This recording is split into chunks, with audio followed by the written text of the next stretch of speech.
Muito bem, o exemplo a ser mostrado, o exercício 1, tem a seguinte configuração. Nós temos então um fenômeno, né? Quer dizer, a ocorrência de um lançamento num córrego, certo? Que é afluente um outro aqui, mais a jusante, enfim. Quais são? Então a gente precisa ter as características do lançamento de efluentes, as características do córrego a montante, certo? E também algumas características hidráulicas, né, e os parâmetros do modelo, pelo menos os valores iniciais desse parâmetro, depois nós vamos ver como calibrar, tá certo? Então, que características nós precisamos? A vazão do esgoto, a concentração de oxigênio dissolvido do esgoto e também a DBO no esgoto, certo? Então vamos lá, 0,114 metros por segundo, o OD do esgoto, que é zero, vamos supostamente, né, considerar 0 mg por litro de OD no esgoto e a DBO de 341 mg por litro, que é a DBO normalmente média de efluente doméstico.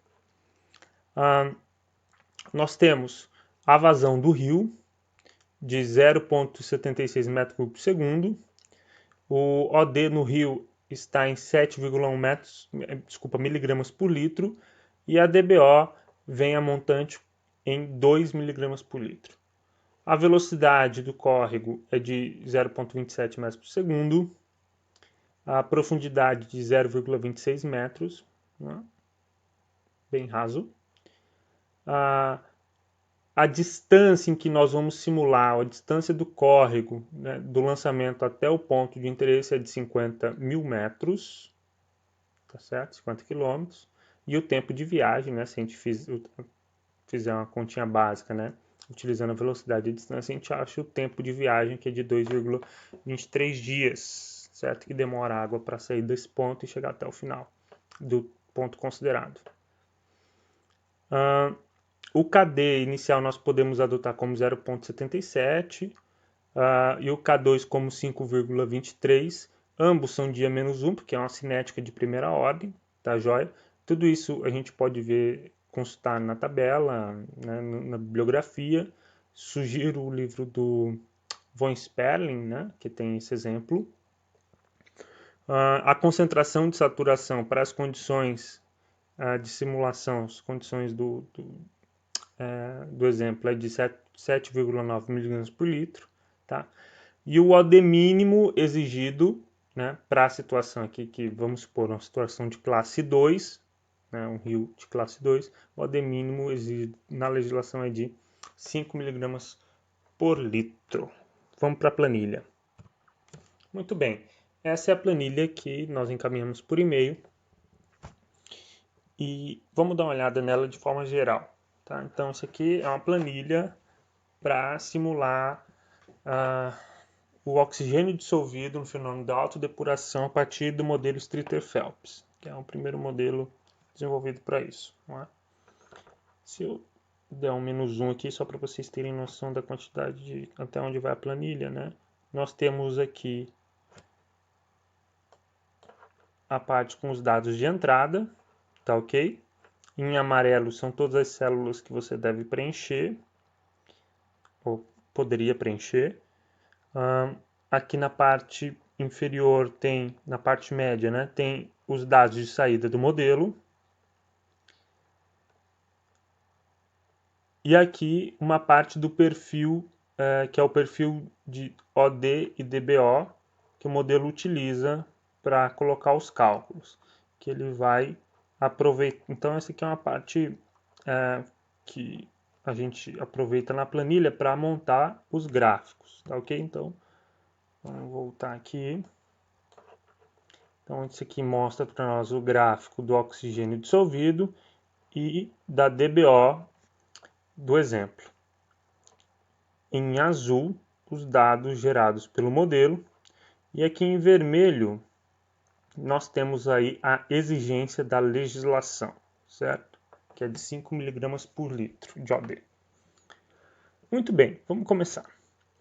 Então aqui você tem as variáveis de entrada, vazão do rio, vazão de esgoto, DBO do rio, DBO de esgoto, OD do rio, OD de esgoto, tudo rio e esgoto. Então, preenchemos aqui os valores dados no enunciado do exercício. Aqui a parte de parâmetros do modelo, ou coeficientes, tá ok? Nós temos, então, o coeficiente de desoxigenação, K1 ou KD, tá? A diferença entre esses dois é que o coeficiente de desoxigenação ele é um valor de laboratório. A gente avalia a perda de oxigênio, né, no teste de DBO no laboratório, e aí essa taxa de perda de oxigênio é o K1. Tá? Mas, via de regra, é possível converter por meio de tabelas e outros valores, outras funções, equações que tem disponível na literatura, o K1 para KD, tá, okay? Que tenta representar o que está acontecendo no rio, certo? Então, por isso tem um pouco de diferença aqui. Então, isso daqui é de laboratório, isso aqui é supostamente de campo, tá? A partir da conversão. E o nosso K2, né? Que é o de reaeração. Então, o que indica a desoxigenação, K1 ou KD, que nós vamos trabalhar com KD, e o K2, tá joia? Dados adicionais, a concentração de saturação do oxigênio é de 7,9 mg por litro, tá ok? A distância no trecho é de 50 km e a velocidade é de 0,26. Então vamos lá. Uma vez inseridos esses dados, aqui na parte de média da tabela, nós temos, então, os dados de saída. Observem que cada célula dessa tem uma equação relacionada, certo? Da onde é gerado esses valores que aparecem aqui. Então, isso daqui são as fórmulas oriundas lá da mistura, de quando a água do rio se mistura com o lançamento de esgotos, né? Eu não apresentei essas fórmulas para vocês, mas isso tem na literatura e já é bem conhecido. Se vocês quiserem, depois eu posso mandar só o formulário para vocês acompanharem. Mas é possível ver por aqui, certo? O desenvolvimento. Aqui os dados do trecho do rio, né? O OD final, certo? E o OD mínimo e o trecho. Muito bem. O modelo, aquela equação que eu apresentei para vocês, é aplicada para cada segmento do rio. Então, isso aqui é o que nós chamamos de discretização temporal. Lembra que eu falei da discretização temporal espacial? Então, nós temos aqui a discretização no tempo, para cada 0,11 dias, tá vendo? E aqui a discretização espacial em quilômetros, de 2,5 em 2,5, ou seja, 2,5 km a gente vai aplicando a equação até completar os 50 km, tá certo? Aqui a gente pode verificar a fórmula do OD, ou seja, aquela equação que nós vimos lá na primeira parte da aula 1, certo? Ela está colocada aqui. E ela é aplicada, então, para cada período de tempo e para cada espaço, certo? Para cada variação do espaço e do tempo. Aqui é só uma coluna adicional para mostrar qual que é a concentração mínima permissível conforme a legislação. E aqui o valor da DBO, certo? Que foi sendo gerado ao longo do tempo. Então, a gente pega esses dados, né, de distância e tempo com os dados, resultados do modelo e constrói um gráfico. Esse gráfico aqui. Tá ok? Então, isso mostra que a partir do lançamento o oxigênio diminui até uma concentração crítica, se não me engano é esse ponto aqui, que é de 2,24 mg por litro. E aí, ao longo do rio, até a jusante, mais ou menos 50 km que está por aqui, ele vai subindo. Né? Interessante notar que o OD ele baixa para 2,24, que é bem menor que os 5 mg por litro permitido pela legislação. Né? E a OD, de fato, ela continua, assim, boa parte, né, da simulação acima, certo, de 5 mg por litro, tá ok? Uma forma da gente tentar, então, verificar a necessidade, por exemplo, de se tratar o efluente, né? A gente pode simular aqui o tratamento de efluente. Então, a gente pode colocar nessa célula D24 a eficiência de remoção do efluente. Se eu conseguir aplicar, vamos supor, um tratamento aí de 50%, pelo menos, com uma lagoa de estabilização, né? Vamos ver o que acontece. Digita 50, aperta o Enter, e aí o gráfico muda, tá vendo? Ou seja, ó, já ficou o OD mínimo, né, por conta do lançamento, já melhorou bastante, né? Tá aqui em 5, 5 e alguma coisa, né? Um pouco, é quase igual que é o 5 exigido, certo? Então aqui essa planilha facilita também, de forma simples aí, a aplicação de um possível tratamento no efluente antes de lançá-lo no córrego. Tá ok? E aí a gente pode brincar mais com a planilha também. Então, agora eu vou mostrar para vocês o processo de calibração. Então, é interessante que nós vimos, né? A concepção do modelo, a aplicação na ferramenta computacional, tá certo? Que aqui, no caso, o Excel, poderia ser no MATLAB ou em outro, mas a planilha Excel facilita bastante, tá certo? Então, vamos agora ver a etapa de calibração. Então, tá aqui a que eu chamei de exercício 3, né, da aula 1.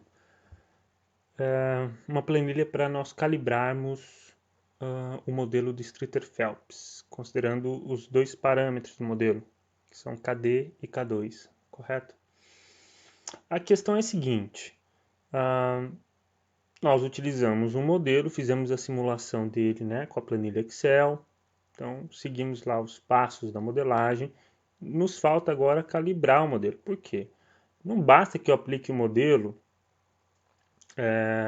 sendo que muitas vezes o resultado do modelo pode não condizer com a realidade em loco, né? Então não posso simplesmente aplicar um monte de equação matemática, um monte de simulação, por melhor que seja o programa, o software, sem comparar com os dados reais. Se eu estiver fazendo isso, eu estou sendo irresponsável, né? Então, por isso que a gente precisa calibrar, para verificar se aquele modelo, com aqueles parâmetros, se ajustam à realidade. E é isso que nós vamos fazer agora, tá? A etapa da calibração. Muito bem.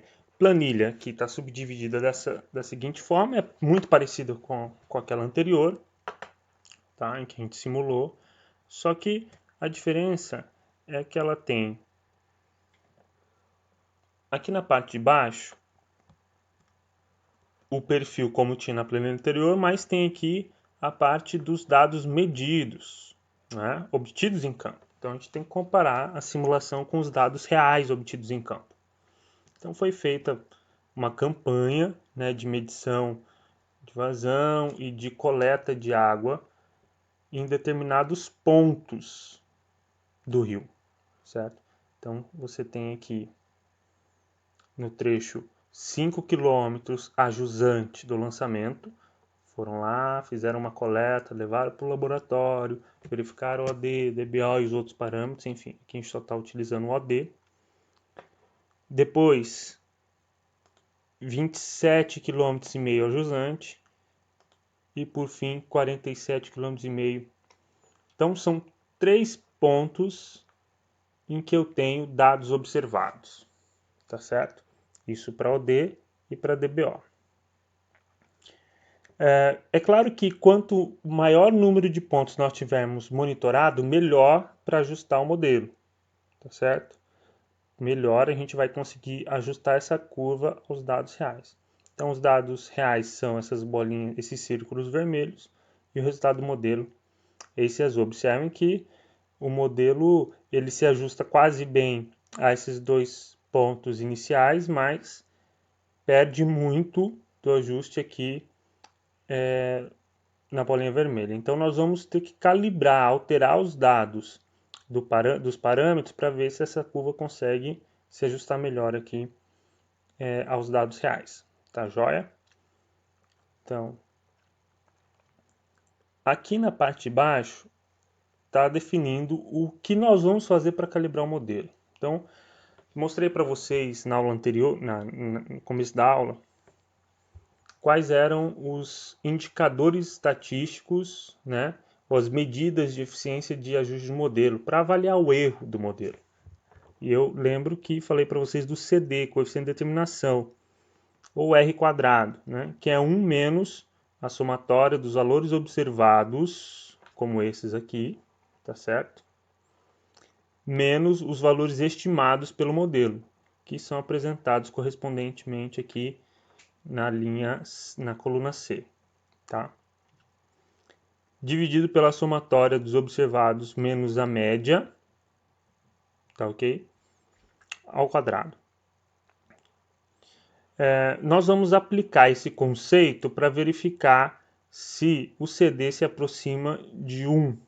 Quanto mais próximo de 1, melhor, mais o modelo está ajustado, correto?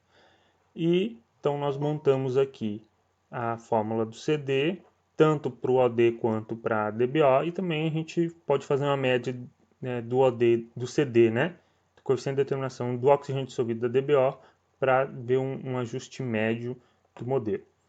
Nós vamos fazer o seguinte, vamos utilizar a ferramenta Solver, e o nosso objetivo é tentar maximizar o CD, né, esse valor aqui, tá ok? Que é justamente essa fórmula, tá?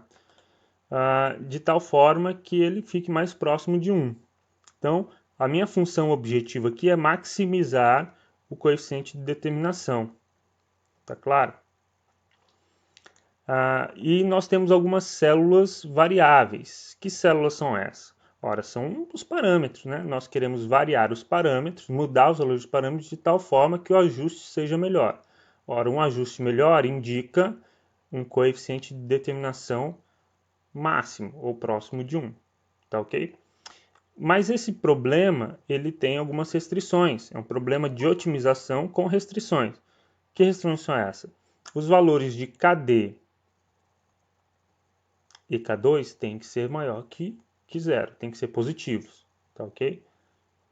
Muito bem. Então vamos aplicar uma ferramenta de otimização para calibração do modelo, para ajustar os parâmetros do modelo e aí verificar esse ajuste com a estatística do CD, coeficiente de determinação. Muito bem. Para utilizar o Solver, basta ir em dados e aqui tem a ferramenta do Solver, tá ok? Se não aparecer no seu Excel, você tem que ir na opções do Excel, em opções do Excel, vai abrir essa janela das opções e você vai em suplementos, tá ok? E procura aqui a ferramenta Solver. Você tem que clicar na ferramenta Solver, clicar em ir, e aí vai aparecer a opção de você selecioná-la. E você dá OK. E aí, uma vez dado OK, vai começar a aparecer para você na aba Dados. Tá joia? Então vamos aplicar o Solver. Dados, Solver. Vai abrir essa janela. Eu vou explicar um pouco a janela agora. Aqui a gente vai definir o objetivo, ou seja, indicar qual a célula nós queremos maximizar, minimizar ou que chegue em algum determinado valor. Então você quer a célula G65, né, que é para a gente ajustar um valor, conseguir maximizar o valor do CD médio entre OD e DBO, tá joia? Então, seu objetivo é maximizar. Alterando quais células? Ora, alterando as células D17 e D18, que são justamente os parâmetros KD e K2. E sujeito a algumas restrições, né? Restrições são essas. Que o KD seja maior, a célula D17 maior ou igual a célula 16. Vamos dar uma olhada aqui.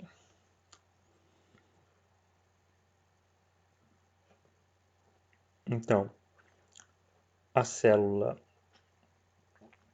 D17 maior ou igual à célula D16. Por quê? Porque o KD ele tem que ter um valor maior que o K1. O K1, lembro vocês, é aquele coeficiente, aquele parâmetro da taxa de desoxigenação de laboratório.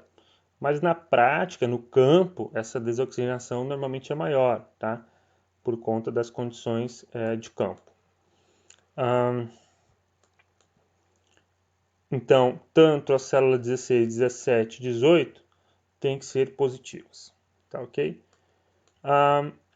Muito bem, então para adicionar ou remover cada restrição, você pode usar esses botões aqui. Vamos selecionar agora o tipo ou método de solução da otimização, do processo de otimização. O Excel nos fornece 3 opções. O LP Simplex, que é programação linear, uma programação não linear, que é do GRG, é um método chamado de gradiente, redução do gradiente, do método numérico, e também algoritmos evolucionários. Tá? Muitos conhecem aí também como algoritmos genéticos, né? Que é uma forma de algoritmos evolucionários, tá? Que via de regra são mais robustos. Nesse caso aqui vamos adotar aí o GRG não linear, tá joia? Que é suficiente. Se nós mandarmos resolver, observe aqui os valores de KD e K2, tá joia? E lembrem do gráfico lá. Vamos mandar resolver. Ele vai perguntar para a gente se a gente quer manter a solução ou não. Eu vou dizer que ok, vamos manter. Muito bem, então os valores aqui de KD e K2 deram uma pequena alteração, né?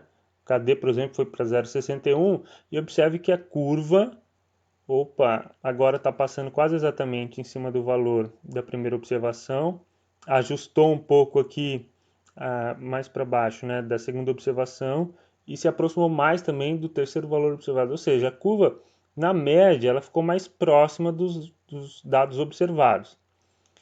Se nós verificarmos os valores aqui, lembra que a média do CD estava 0,50 e alguma coisa, agora foi para 0,81, mais próximo de 1. Portanto, ajustou mais o modelo. E aqui 0,8 para o oxigênio dissolvido e para a DBO ficou 0,82. Isso quer dizer que esse modelo, com esses valores para esses parâmetros, KD e K2, consegue explicar 80, mais ou menos, né, próximo aqui de 80% da variabilidade desse fenômeno que está ocorrendo, tá, de autodepuração. Então o modelo é capaz de explicar, de simular aí, tem uma nota de 82, poderia ser 100, mas 80 e pouco já é bastante, já é interessante, né? Se nós provavelmente conseguirmos mais dados para calibração e inseri-los aqui, nós podemos tentar melhorar esse resultado. Tá joia? Então agora com o modelo calibrado, eu passo a usar o modelo com esses parâmetros para essa situação. Então numa situação futura, nós podemos simular novamente essa situação, esse lançamento de efluentes, agora com esses novos valores de parâmetros. Tá joia? Então essa foi a etapa de calibração. Abraço.